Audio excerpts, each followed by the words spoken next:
كروت شاشه تحت ال 1000 جنيه. ازيك عامل ايه؟ انا زياد وايضا فيديو جديد. شكرا على دعم الفيديوهات اللي فاتت، حقيقي بتبسطوني بكومنتاتكم واسئلتكم وكل حاجه. هو بس انا عندي مشكله في المحتوى ده، ان انا يعتبر افكاري خلصت خلاص، ما عنديش افكار تانية، محتواي انتهى يعني. فلو حد عنده افكار لحاجه نعملها او فيديوهات او كده يا ريت. عموما الفيديو ده كان المفروض يبقى فيديو طويل، فقسمته 3 فيديوهات. الفيديو ده تحت ال 1000 جنيه، الفيديو اللي جاي تحت ال 2000 جنيه. فلو انت مهتم استنى الفيديوهات اللي جايه. طبعا عموما تحت ال 1000 جنيه عندنا مشاكل كتيره في كروت الشاشه، من بقى دعم الدايركت اكس 12، دعم الدرايفرات الحديثه، ان تقريبا العاب 22 و23 اللي هو النيو جنريشن تقريبا ما بيشتغلش عليهم. فالكروت دي اللي انا مجمعها لك تقريبا هي صفوه الصفوه، مش من حيث الاداء بس، من حيث الاداء، استهلاك الطاقه، الباور اللي هم محتاجينه. عشان طبعا انت لو هتجيب واحد من الكروت دي غالبا هيبقى معاك كيسه صغيره او باور قليل، ففي كروت كتير هخليها في الاخر هوريها لك. دي الكروت اللي ليها حالات خاصه. طيب كروت شاشه تحت ال 1000 جنيه، تعال نقسمها فئتين كده، فئه تحت ال 500 وفئه فوق ال 500 جنيه. اول حاجه تحت ال 500 جنيه او 500 جنيه، هم كارتين بس اللي انصحك بيهم. الار 5 240 ده عامل له حوالي 300 جنيه.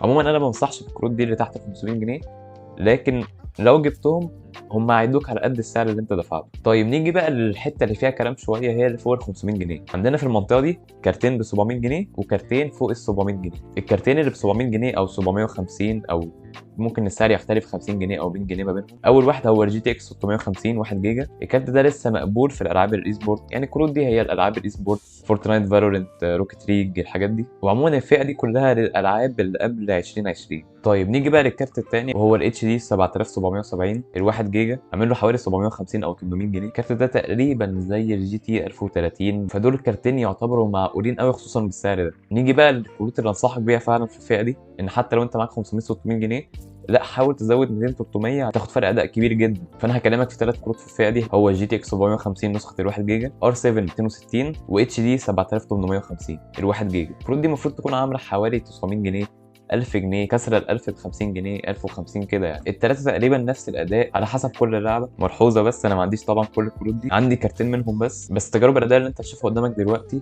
انا متاكد ان انت لو اشتريت الكارت هتلاقي نفس الاداء ده، زي ما احنا هنشوف دلوقتي في بنش مارك.